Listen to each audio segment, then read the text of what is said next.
juga tetap semangat ya, walaupun kita masih belajar dari rumah. Nah, seperti biasa, sebelum pembelajaran dimulai, kalian persiapkan dulu buku pelajaran yang diperlukan, buku catatan, dan juga alat tulisnya. Tentunya dalam pembelajaran nanti ada materi-materi yang penting yang perlu kalian catat. Kalau kalian telah mencatatnya, kalian akan lebih mudah lagi untuk mempelajarinya kembali. Baiklah, kalau sudah siap semuanya, langsung saja ya kita ikuti pembelajaran tema 7, subtema 1, pembelajaran 5. Tema 7, subtema 1, pembelajaran 5. Menuliskan informasi tentang perkembangan teknologi produksi pada pengolahan susu sapi perah. Bacalah bacaan berikut. Perkembangan teknologi produksi pada pengolahan susu sapi perah.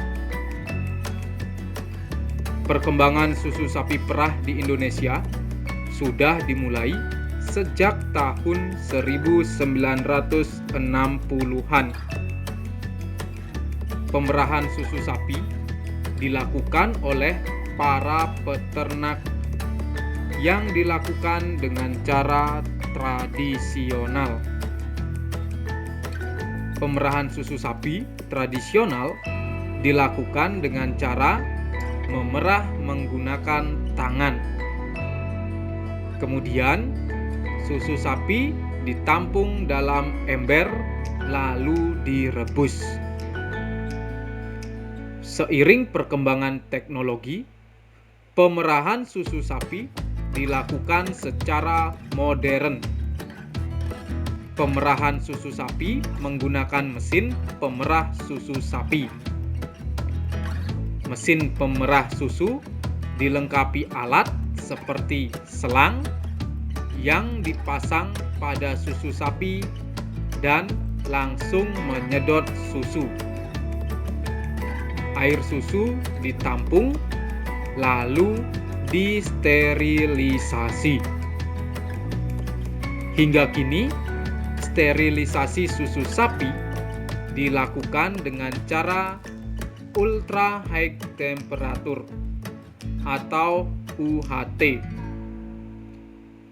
Cara ini merupakan pemanasan singkat dengan suhu tinggi pada susu sapi untuk mematikan seluruh mikroorganisme. Selain itu, pemanasan ini berguna untuk menjaga kesegaran dan kandungan gizi susu.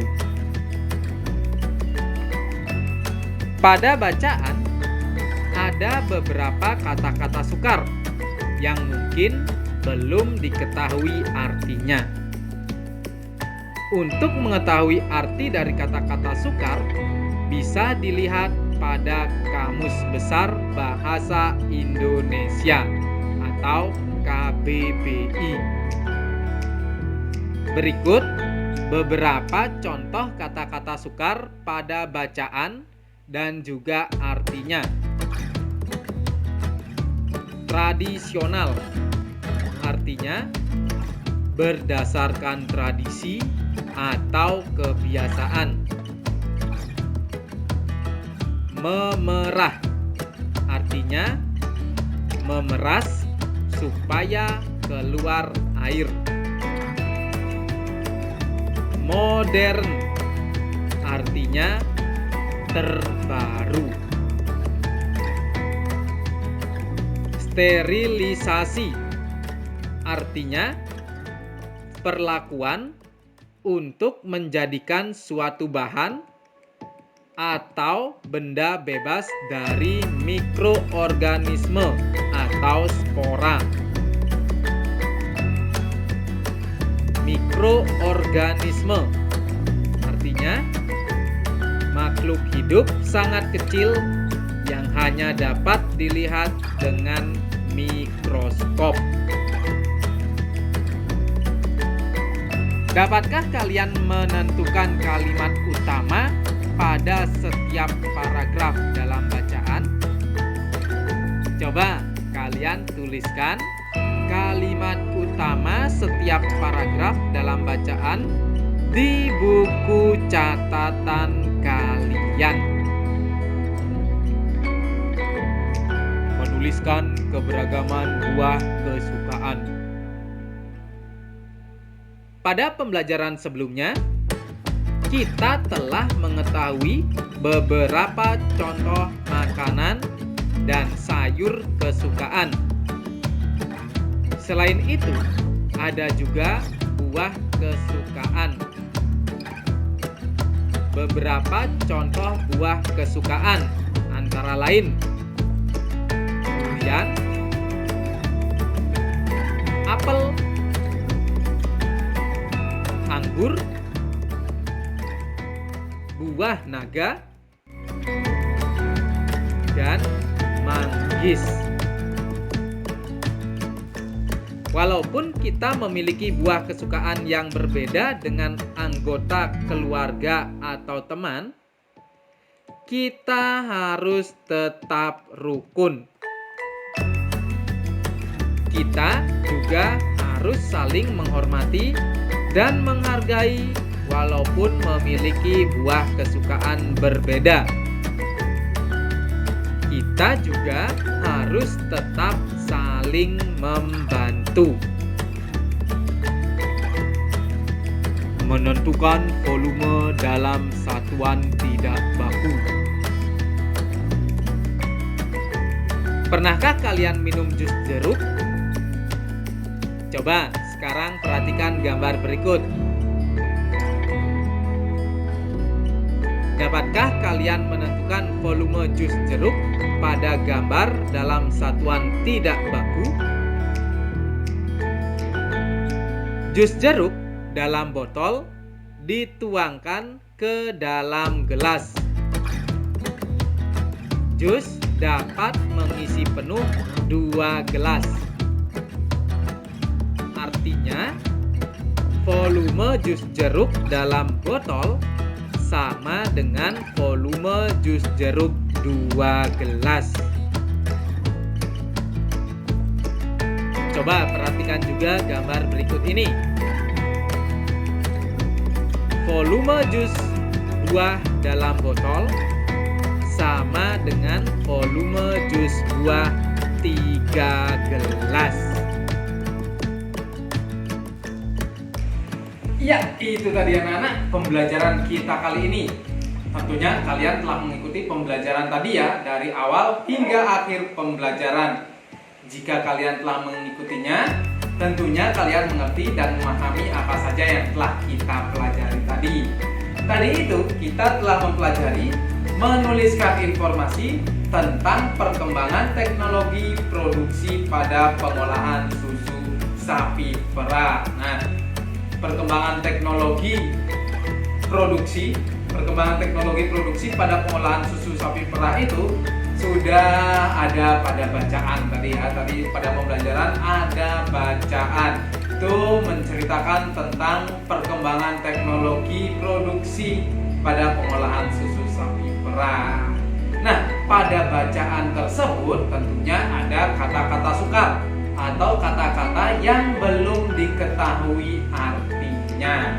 Contohnya tadi ada tradisional, memerah, modern, sterilisasi, dan juga mikroorganisme. Pada pembelajaran tadi sudah dijelaskan juga arti dari kata-kata tersebut.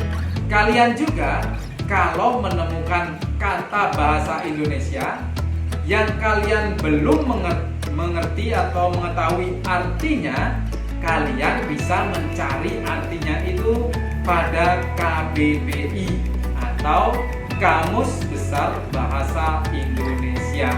Nah, di KBBI itu ada arti dari kata-kata dalam bahasa Indonesia. Tentunya di sana artinya semuanya ada. Nanti kalian bisa lihat di sana. Seperti itu ya, anak-anak. Nah, pada pembelajaran tadi juga kalian diminta untuk menuliskan kalimat utama pada setiap paragraf dalam bacaan. Di sana tadi dalam bacaan ada berapa paragraf? Ya, ada 3 paragraf. Apakah kalian telah menuliskan kalimat utama dari masing-masing paragraf? Nah, kalau sudah menuliskan, sekarang coba lihat apakah sudah betul ya. Pada paragraf pertama, nah, kalimat utamanya adalah perkembangan susu sapi perah di Indonesia sudah dimulai sejak tahun 1960-an. Itu kalimat utamanya ya. Berada di mana itu? Betul sekali, di awal paragraf. Lalu paragraf kedua, kalimat utamanya apa? Ya, seiring perkembangan teknologi, pemerahan susu sapi dilakukan secara modern. Nah, itu kalimat utama pada paragraf kedua.